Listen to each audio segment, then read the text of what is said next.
बच्चों हम कक्षा 6 की गणित पाठ्य पुस्तक का अध्ययन कर रहे हैं और हमारा चैप्टर चल रहा है अध्याय 8। बच्चों इसका क्या नाम है बच्चों? दशमलव या डेसिमल्स। ठीक है बच्चों, तो हमने इसका एक भाग पूरा कर लिया था जिसमें हमने पढ़ा था कि दशमलव किस प्रकार लिखी जाती है, दशमलव को हम स्थानीय मान सारणी में मान कैसे लिखते हैं और दशमलव से भिन्न कैसे बनाई जाती है और भिन्न से दशमलव कैसे बनती है। ठीक है बच्चों, आज हम शुरू करेंगे इसका भाग 2 जिसमें हम प्रश्नावली 8.1 के प्रश्न शुरू करेंगे। ठीक है बच्चों, 1 से 5 तक के क्वेश्चन आज हम हल करेंगे। तो बच्चों सबसे पहले देखो क्वेश्चन नंबर 1, निम्न के लिए दी गई सारणी में संख्याएं लिखिए। हमें एक चित्र दिया हुआ है, आकृति दी हुई है, इसके लिए सारणी में हमें मान लिखना है। तो बच्चों देखो पहले तो 3 संख्याएं दी हुई है दहाई में। 3 ये जो बिल्डिंग दिख रही है ये किस में है? दहाई में। तो दहाई का मान कितना है बच्चों? 3। ऐसे बच्चों इकाई में कितना है? इकाई में है ये दहाई में 3, इकाई में 1 और दशांश में कितनी है बच्चों? दशांश में है 2। तो हम इसका मान स्थानीय मान सारणी में किस प्रकार लिखेंगे? तो सबसे पहले दशांश देखो, दशांश में कितनी है? 2, इकाई में 1, दहाई में कितनी है? दहाई में 3 है और सैकड़े में कुछ भी नहीं है तो हम सैकड़ा की जगह क्या लिख देंगे? 0। तो हमारी संख्या क्या आ गई? 31.2। ठीक है बच्चों, समझ गए सभी? पहले इकाई, दहाई और दशांश। इकाई की जगह 1, दहाई की जगह 3 और दशांश की जगह 2। तो 31.2 हमारी संख्या आ गई और स्थानीय मान सारणी में हमने मान भी रख दिया। ठीक है बच्चों, समझ गए सभी? अब देखो इसका बी क्या दिया हुआ है? सैकड़ा। सैकड़े में कितने दी हुई है? 1 बिल्डिंग। तो सैकड़ा बराबर है 1। दहाई बराबर कितना है? दहाई बराबर भी 1 है और दशांश कितना है? दशांश है 4। ठीक है बच्चों, इकाई की जगह क्या दिया हुआ है? इकाई नहीं दी हुई, तो इनको स्थानीय मान सारणी में लिखो। तो दशांश की जगह लिख देंगे 4, इकाई की जगह 0, दहाई की जगह 1 और सैकड़ा की जगह भी 1। इस प्रकार हम मान को स्थानीय मान सारणी में लिख सकते हैं। ठीक है बच्चों, समझ गए सभी? तो निम्न के लिए सारणी में संख्याएं लिखिए। तो हमने ए और बी दोनों के लिए संख्याएं लिख दी है। बच्चों समझ में आ गया? जहां इकाई, दहाई, सैकड़ा कोई किसी का भी मान नहीं दिया हुआ हो उसकी जगह हम 0 लिख सकते हैं। 0 लिखना है, जैसे इकाई का मान नहीं दिया हुआ तो इसकी जगह 0 लिख दिया। तो हमारा आंसर क्या हो जाएगा? देखो 110.4 यानी 110.4। ये हमारी दशमलव की संख्या आ गई। बच्चों समझ में आया सभी को पहला क्वेश्चन? अब देखो आगे क्वेश्चन नंबर 2, निम्न दशमलव संख्याओं को स्थानीय मान सारणी में लिखिए। हमें ए बी सी डी 4 दशमलव संख्याएं दी हुई है और इनका मान हमें स्थानीय मान सारणी में लिखना है। बच्चों समझ गए सभी? तो देखो इनको हम पहले स्थानीय मान सारणी में लिखेंगे। तो 19.4 या 19.4। दूसरा क्या है बच्चों? 0.3। तीसरा दिया हुआ है 10.6 और चौथा है 205.9। ठीक है बच्चों, समझ गए सभी? अब इनका मान रखना है तो सबसे पहले देखो 19.4 है, इसमें इकाई की जगह क्या है बच्चों? इकाई होती है दशमलव के बाईं तरफ, तो इकाई की जगह है 9, इकाई की जगह 9 लिख दिया। दहाई की जगह है 1 और दशमलव की जो दाहिनी तरफ होता है वो होता है दशांश, तो दशांश की जगह है 4। अब बच्चों इसमें सैकड़ा नहीं है तो सैकड़े की जगह क्या लिख देंगे? 0। ठीक है बच्चों, समझ गए सभी? अब देखो 0.3 में तो पहला समझ में आया, 19.4 समझ में आ गया। अब देखो 0.3, इकाई कितना है? इकाई है 0 और दशांश है 3। ये 2 संख्याएं दी हुई है, इकाई और दशांश। अब इसमें दहाई नहीं है तो दहाई की जगह भी 0, सैकड़े की जगह भी 0, इस प्रकार लिख देंगे। तीसरा देखो 10.6। अब इसमें इकाई कितनी है? इकाई है 0, दहाई कितनी है बच्चों? दहाई की जगह 1 है और सैकड़े की जगह 0 लिख देंगे और दशांश में 6। बच्चों समझ में आ रहा है? दशमलव के बाईं तरफ इकाई से शुरू करना है। यहाँ दशमलव के बाईं तरफ देखो 0 क्या है? इकाई, 1 है दहाई, फिर सैकड़ा, हजार, इस प्रकार चलता है और दशमलव के दाहिनी तरफ दशांश, शतांश, इस प्रकार चलता है। ठीक है बच्चों, समझ गए? अब देखो 205.9, इकाई की जगह है 5, दहाई की जगह 0 और सैकड़े की जगह 2 और दशांश की जगह 9। ठीक है बच्चों, समझ गए? तो हमने ए बी सी डी चारों के मान स्थानीय मान सारणी में लिख दिए हैं। बच्चों समझ गए क्वेश्चन नंबर 2 सभी? उतार लो इसको अपनी कॉपी में। अब देखो बच्चों हम करेंगे क्वेश्चन नंबर 3, निम्न में से प्रत्येक को दशमलव रूप में लिखिए। ये जो संख्या दी हुई है इसको हमें दशमलव रूप में लिखना है। तो ए क्या है, 7 दशांश। अब बच्चों 7 दशांश है, दशांश को किस प्रकार लिखते हैं, बटे में 10 लगाकर। तो 7 दशांश को क्या लिखेंगे, 7 दशांश हो जाएगा 7 बटा 10, और 7 बटा 10 का मान क्या होता है, 0.7, क्योंकि 7 में अगर 10 का भाग देंगे तो क्या आएगा, 0.7। केवल दशांश दिया हुआ है, इकाई दहाई नहीं है, तो इकाई दहाई की जगह तो 0 आ गए, और पॉइंट के बाद क्या होता है, पॉइंट के बाद होता है दशांश, तो दशमलव लगाकर 7 लिख दिया। ठीक है बच्चों, समझ गए सभी, ए समझ में आ गया। अब देखो इसका बी क्या है, 2 दहाई 9 दशांश। दहाई में कितना है, 2 है, दशांश में 9 है, तो दहाई की जगह 2 है तो 2 0, दहाई में 0 लगती है तो दहाई की जगह 20 हो गया। इकाई कितना है, इकाई की जगह 0 है, और दशांश कितना है, 9 है, तो 9 बटा 10। बच्चों इकाई की संख्या नहीं दी हुई तो 0 लिख दिया। दहाई में कितना दिया हुआ है, 2 दहाई, तो दहाई कितना होता है, 2 संख्याओं का होता है, तो दहाई की जगह 20 आ गया। तो 20 प्लस 0 प्लस 9 बटा 10, तो 20 में 0 जोड़ेंगे तो 20 आ गया, और प्लस 9 बटा 10। 9 बटा 10 क्या है, दशांश ही तो है ना, तो दशांश को हम दशमलव के दाहिनी तरफ लिखते हैं, तो इसको लिख देंगे 20.9। ठीक है बच्चों, 20 की जगह 20 और दशमलव लगाकर दशांश को लिख दिया 9। यहां तक समझ में आ गया। तो हमारी दशमलव की संख्या क्या आ गई, 20.9। ठीक है बच्चों, अब देखो इसका सी, देखो सी क्या दिया हुआ है, 14.6। तो हम इसको तो सीधा भी लिख सकते हैं कि 14.6 कैसे लिखते हैं, 14 लिख देंगे और दशमलव लगाकर 6 लिख देंगे, तो ये आ गया 14.6। बच्चों सी समझ में आ गया सभी के। अब देखो इसका डी क्या है, 100 और 2 इकाई। 100 और इकाई में क्या है, 2 है, तो सबसे पहले 100, ये 100 आ गया, तो 100 क्या है, सैकड़ा हो गया, सैकड़े की जगह तो 100 आ गया। अब है दहाई, दहाई नहीं दी हुई तो दहाई की जगह 0, इकाई की जगह 2 दिया हुआ है, तो इकाई की जगह 2 लिख देंगे, और कुछ भी नहीं दिया हुआ। अब देखो 100 में 2 जोड़ेंगे तो कितना आएगा, तो आ जाएगा 102। अब हमें दशमलव लगानी है, तो किसी भी पूर्णांक या संख्या के दशमलव कहाँ लगती है, जबकि इसमें दशमलव दी ही नहीं है, तो दशमलव हम लगाएंगे सबसे आखिर में या सबसे दाहिनी तरफ। तो 102 को हम लिख सकते हैं 102.0। तो इससे इसके मान पर कोई फर्क नहीं पड़ेगा। जब लास्ट में या अंत में दशमलव लगाते हैं ना, तो मान में कोई भी फर्क नहीं पड़ता है। तो 102 को हम 102.0 भी लिख सकते हैं। तो हमारा आंसर क्या आ गया, 102.0। ठीक है बच्चों, डी समझ में आया। अब देखो आगे ई, 600.8 कितना है बच्चों, 600.8। तो 600 की जगह 600 लिख दिया और 0.8, तो इसको हम डायरेक्ट भी लिख सकते हैं कि 600.8। ठीक है बच्चों, इकाई दहाई सैकड़ा नहीं दिया हुआ था तो हमने लिख दिया 600.8, तो इसको डायरेक्ट लिख दिया। समझ में आ गया ई। अब देखो आगे क्वेश्चन नंबर 4। बच्चों तीसरे क्वेश्चन तक सबके समझ में आ जाना चाहिए, क्योंकि सारे क्वेश्चन बहुत ही ईजी हैं, सब आसान सवाल है, तो सबको आराम से ध्यान से करोगे ना तो सारे क्वेश्चन हल हो जाएंगे। अब देखो क्वेश्चन नंबर 4, निम्न को दशमलव रूप में व्यक्त कीजिए। अब हमें संख्या दी हुई है जिनको दशमलव रूप में लिखना है। तो बच्चों देखो सबसे पहले है 5/10। तो बच्चों बटा 10 किसके लगता है, दशांश के। किसके बच्चों, दशांश वाली संख्या के। तो 5 को हम किस में लिख सकते हैं, दशांश के रूप में। तो इसको लिख देंगे 0.5। किसके बराबर, 5/10 को क्या लिख दिया हमने, 0.5। क्योंकि बच्चों जिसके बटा 10 है वो दशमलव यानी दशांश संख्या है और दशमलव के दाहिनी तरफ लिखी जाती है। तो 5 को हमने दशमलव के दाहिनी तरफ लिख दिया। तो इसका मतलब क्या हो गया बच्चों कि किसी भी संख्या में अगर 10 का भाग लगता है, जैसे 5 में 10 का भाग लगाया, तो उस संख्या के बाईं तरफ एक दशमलव लग जाता है। इस चीज़ को हमेशा ध्यान रखना बच्चों, किसी भी संख्या में अगर 10 का भाग लगता है तो एक संख्या छोड़कर दशमलव लग जाता है। तो इसका मान आ जाएगा 0.5।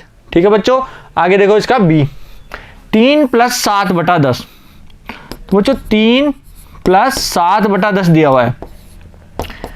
3 तो पूरी संख्या आ गई और 7/10 क्या है, दशांश है, क्योंकि बटा 10 लग रहा है तो इसका मतलब दशांश वाली संख्या है।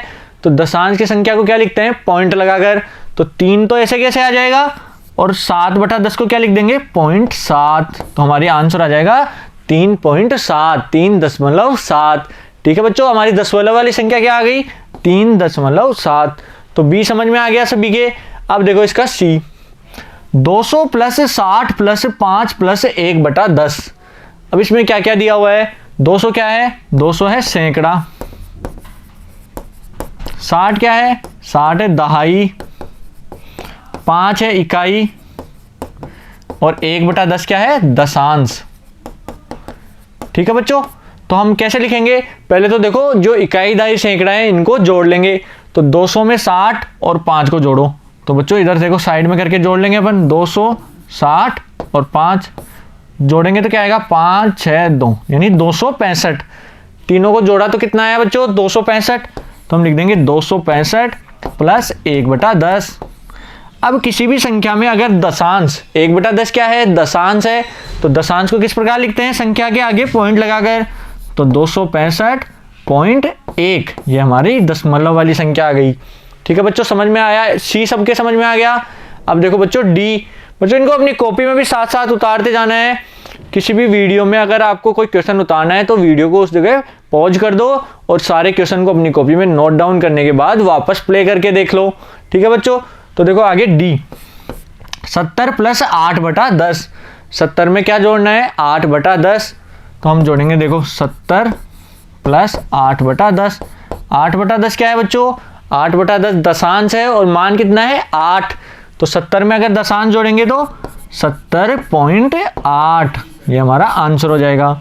ठीक है बच्चों, आगे देखो इसका ई, ई क्या है 88/10।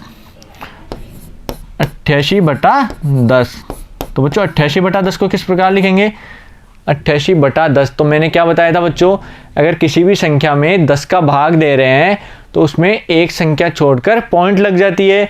तो 88 में अगर 10 का भाग देंगे तो किस प्रकार आएगा, तो बच्चों देखो हम भाग दे के भी देख सकते हैं। 10 का भाग 88 में कितनी बार जाएगा 8 बार, 80 आएगा, माइनस करेंगे तो 8 बच गया, फिर दशमलव लगाएंगे, फिर लगाएंगे 0, फिर 8 बार जाएगा तो 80 आ गया। तो बच्चों इस प्रकार भी हम भाग देकर भी दशमलव की संख्या प्राप्त कर सकते हैं। और वैसे बच्चों देखो 88/10 क्या है, 88/10 है दशांश। और बच्चों इसको इस प्रकार भी लिख सकते हैं कि 8 + 8/10। ठीक है बच्चों, 88 को किस प्रकार लिख सकते हैं 8 + 8/10, तो ये हो जाएगा 8.8। ठीक है बच्चों, समझ गए सभी, 8 + 8/10 क्या हो जाएगा 8.8। तो हमारी दशमलव वाली संख्या आ गई 8.8 या 8.8। अब देखो आगे क्वेश्चन नंबर 4 का एफ, 4 सही 2/10 क्या है बच्चों 4 सही 2/10। तो इसको कैसे लिखेंगे, 4 की जगह 4 आ गया, प्लस लगाकर 2/10। किसी भी मिश्रित भिन्न को अगर दशमलव में बदलना है तो इनके बीच में प्लस लगा देंगे। अब 4 तो पूर्ण संख्या हो गई और 2/10 क्या है दशांश है, तो दशांश को पॉइंट लगा कर लिखते हैं, तो ये हो जाएगा 4.2, क्योंकि 2/10 क्या है दशांश ही तो है, बटा 10 लग रहा है तो दशांश हो गया, तो 4 + 2/10 क्या हो जाएगा 4.2। ठीक है बच्चों, समझ गए सभी, एफ तक किसी को कोई दिक्कत नहीं होनी चाहिए बच्चों। आगे देखो इसका जी क्या है 3/2, 3/2। अब बच्चों 3/2 को किस प्रकार लिखेंगे, तो सबसे पहले इसको मिश्रित भिन्न में बदलेंगे, तो 3 में भाग लगाएंगे 2 का, 2 एकम 2, अब माइनस करेंगे तो आ गया 1, तो हमारा मान आ जाएगा 1 सही 1/2। ठीक है बच्चों, तो 3/2 को क्या लिखेंगे 1 सही 1/2। अब हमें क्या करना है कि जो बटे वाली संख्या है ना इसको दशांश बनाना है, तो इसको कैसे बनाएंगे, इसको लिख सकते हैं 1 + 1/2। अब नीचे 2 की जगह 10 लाना है तो ऊपर नीचे 5 से गुणा कर देंगे।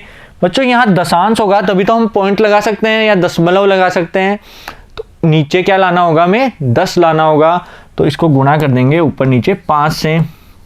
तो क्या आ जाएगा बच्चों 1 + 5 को 1 से गुणा किया 5 और 2 को 5 से किया 10, तो 1 + 5/10। अब 5/10 क्या आ गया दशांश में आ गया और मान कितना है 5, तो इसको लिख देंगे 1.5। ठीक है बच्चों, समझ गए सभी, क्या लिख देंगे 1.5। अब बच्चों ये पॉइंट कब लगाना है, जब नीचे 10 वाली संख्या हो तभी पॉइंट लगेगा, नहीं तो नहीं लगेगा। इसीलिए हमने 1/2 था तो इसको 5 से ऊपर नीचे गुणा करके नीचे 10 लिया है, और 10 आने के बाद हमने पॉइंट लगाकर हमारी संख्या आ गई 1.5। तो अगला क्या है 2/5। तो 2/5 क्या है, भिन्न रूप में है। अगर नीचे 10 आ जाता तो हम बोलते कि ये दशांश हो सकता है, तो इसको नीचे 10 ले आएंगे, तो 2/5 गुणा 2/2। ठीक है बच्चों, 5 को 2 से गुणा करेंगे तो 10 आ जाएगा, तो 2 दूनी 4 और 5 दूनी 10। तो 4/10 क्या है बच्चों, 4/10 है दशांश। तो इसको किस प्रकार लिखेंगे, तो 0.4। तो दशमलव के आगे हमने 4 लिख दिया, तो 4/10 का मान आ जाएगा 0.4, और ये हमारी दशमलव की संख्या आ गई। तो बच्चों एच समझ में आ गया सभी के। आगे देखो आई 12/5। तो बच्चों 12/5 को सबसे पहले तो मिश्रित भिन्न में तोड़ना होगा, क्योंकि 12 बड़ा है 5 छोटा है। तो 12/5 को क्या करेंगे, मिश्रित भिन्न में। तो किस प्रकार करेंगे, 12 में 5 का भाग लगा देंगे, तो 5 दूनी 10 बचा 2। तो क्या आ गया बच्चों, 2 सही 2/5। तो हमारा 12/5 की जगह क्या आ गया, 12/5 बराबर हो जाएगा 2 सही 2/5। अब इसमें 2 तो पूरा भाग है और 2/5 भिन्न रूप में है। तो बच्चों 2/5 में नीचे 10 लाना है, तो क्या करेंगे, ऊपर नीचे 2 से गुणा कर देंगे। तो हम लिखेंगे 2 + 2/5 गुणा 2/2। तो 2 प्लस क्या आ जाएगा, 2 दूनी 4 और 5 दूनी 10। तो हमारा आंसर आ जाएगा 2.4 या 2.4, क्योंकि 4/10 क्या है, दशांश रूप में है। तो इसको 2 + 4/10 को हम 2.4 भी लिख सकते हैं। ठीक है बच्चों, समझ गए सभी। आगे देखो इसका जे 3 सही 3/5। तो 3 सही 3/5 को हम लिख सकते हैं 3 + 3/5। अब बच्चों 3/5 को नीचे 10 लाने के लिए क्या करेंगे, ऊपर नीचे 2 से गुणा। तो बच्चों क्या हो जाएगा, 3 + 3/5 गुणा 2/2। तो बच्चों 3 + 6/10। अब 6/10 क्या आ गया, दशांश रूप। तो इसको दशमलव में किस प्रकार लिखेंगे, 3.6। ये हमारा आंसर हो जाएगा। ठीक है बच्चों, दशमलव संख्या निकालनी आ गई सबको। हम किसी भी भिन्न को दशमलव रूप में लिख सकते हैं। ठीक है बच्चों, आगे देखो अब क्वेश्चन नंबर 4 का के 4 सही 1/2। ठीक है बच्चों, तो इसको कैसे लिखेंगे, पहले तो प्लस रूप में। तो इसको लिखेंगे 4 + 1/2। अब 1/2 क्या होता है, 1/2 में बटा 10 लगाना है, तो ऊपर नीचे 5 से गुणा कर देंगे। तो 1/2 गुणा 5/5। तो 4 + 5/10। तो हमारा आंसर आ जाएगा 4.5, क्योंकि 5/10 क्या आ गया, दशांश रूप में आ गया। तो 4 + 5/10 को हम लिख सकते हैं 4.5। ठीक है बच्चों, समझ गए सब यहाँ तक। आगे देखो क्वेश्चन नंबर 5। निम्न दशमलव संख्याओं को भिन्न रूप में लिखकर न्यूनतम या सरलतम रूप में बदलिए। अब बच्चों किस प्रकार बदलेंगे, तो देखो 0.6। तो यहाँ केवल दशांश का मान दिया हुआ है, कितना है 6। तो इसको लिख सकते हैं अपन 0.6 बराबर हो जाएगा 6/10, क्योंकि दशांश को बटे 10 के रूप में लिखते हैं। अब इनको सरल करना है, तो 6 और 10 का सारो गुणनखंड क्या होता है, या ऐसा मान जिसका भाग 6 में भी जाए और 10 में भी। तो हम लेंगे 2। तो 6 में भी 2 का भाग लगाएंगे और 10 में भी 2 का भाग लगाया। तो 6 में 2 का भाग देंगे तो 3 बार और 10 में 5 बार। तो हमारी भिन्न आ जाएगी 3/5।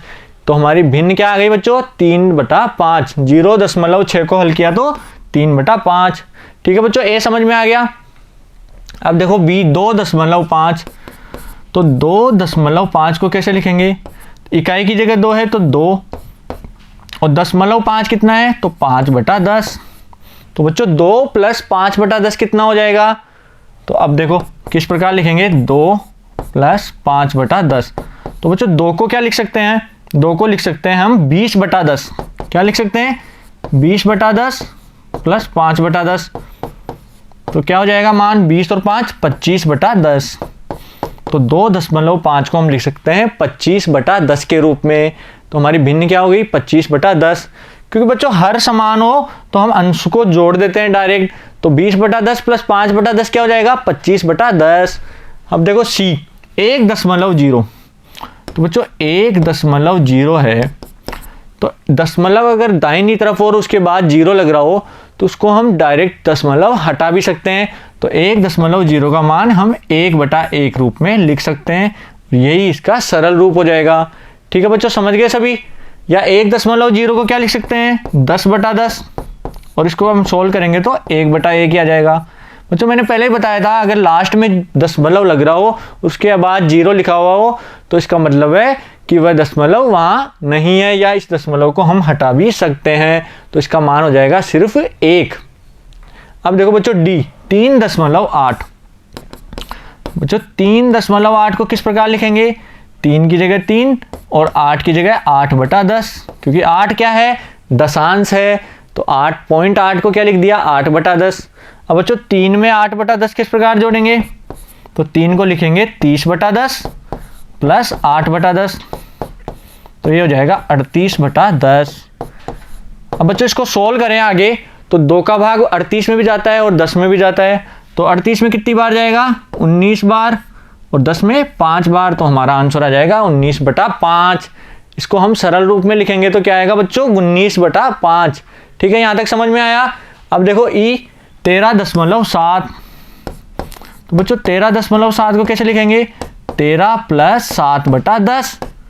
ठीक है बच्चों, 13 को 13 लिख दिया और 0.7 को या 0.7 को लिख दिया 7/10। अब किस प्रकार करेंगे, तो 13 की जगह क्या लिख देंगे, 130/10 प्लस 7/10, तो 130 में 7 जोड़ेंगे तो 137/10। तो ये आ गया अपना भिन्न रूप या सरल रूप। ठीक है बच्चों, यहाँ तक समझ में आया। ई वाला 5 के ई तक सबके समझ में आ गया। ठीक है बच्चों, अब देखो एफ 21.2, तो बच्चों 21.2 को किस प्रकार लिखेंगे, तो 21 की जगह 21 और 0.2 की जगह 2/10। अब बच्चों 21 को बटे 10 के रूप में कैसे लिखेंगे, तो 21 को लिख देंगे 210/10 प्लस 2/10। तो बच्चों अब देखो 210 में 2 जोड़ेंगे तो 212/10, तो ये आ गया हमारा भिन्न रूप। और इसको सरल करेंगे तो 2 का भाग देंगे, तो 2 का भाग 212 में 106 बार बटा 5, तो ये हमारी सरल रूप में भिन्न आ गई, तो हमारा आंसर आ जाएगा 106/5। ठीक है बच्चों, एफ भी समझ में आ गया सभी के। आगे देखो जी, जी क्या है, 6.4। अब बच्चों 6.4 को कैसे करेंगे, तो 6 + 4/10, ये हमारा 0.4 है, तो वो दशांश रूप में कैसे आएगा, 4/10 रूप में। तो 6.4 को 6 + 4/10, 6 को लिख देंगे 60/10 प्लस 4/10, ये हो जाएगा 64/10। ये भिन्न रूप आ गया। अब बच्चों देखो 2 का भाग 64 में भी जाता है और 10 में भी जाता है, तो 32/5, ये हमारा सरल रूप में आंसर आ जाएगा 32/5। ठीक है बच्चों, समझ गए यहाँ तक सभी। आगे देखो 5 के जी तक हमने पूरे कर लिए हैं। 6.4 का क्या आ गया, 32/5। तो बच्चों प्रश्नावली 8.1 के 5 तक के सारे क्वेश्चन पूरे हो गए हैं। और बच्चों आशा करता हूँ आपके सभी क्वेश्चन अच्छे से समझ में भी आए होंगे। बच्चों कोई कन्फ्यूजन है तो आप वीडियो को शुरू से दोबारा देख सकते हैं, जिससे आपके सारे डाउट क्लियर हो जाएंगे। ठीक है बच्चों, अब अगले पार्ट में हम शुरू करेंगे प्रश्नावली 8.1 के प्रश्न संख्या 6 से। Thank you.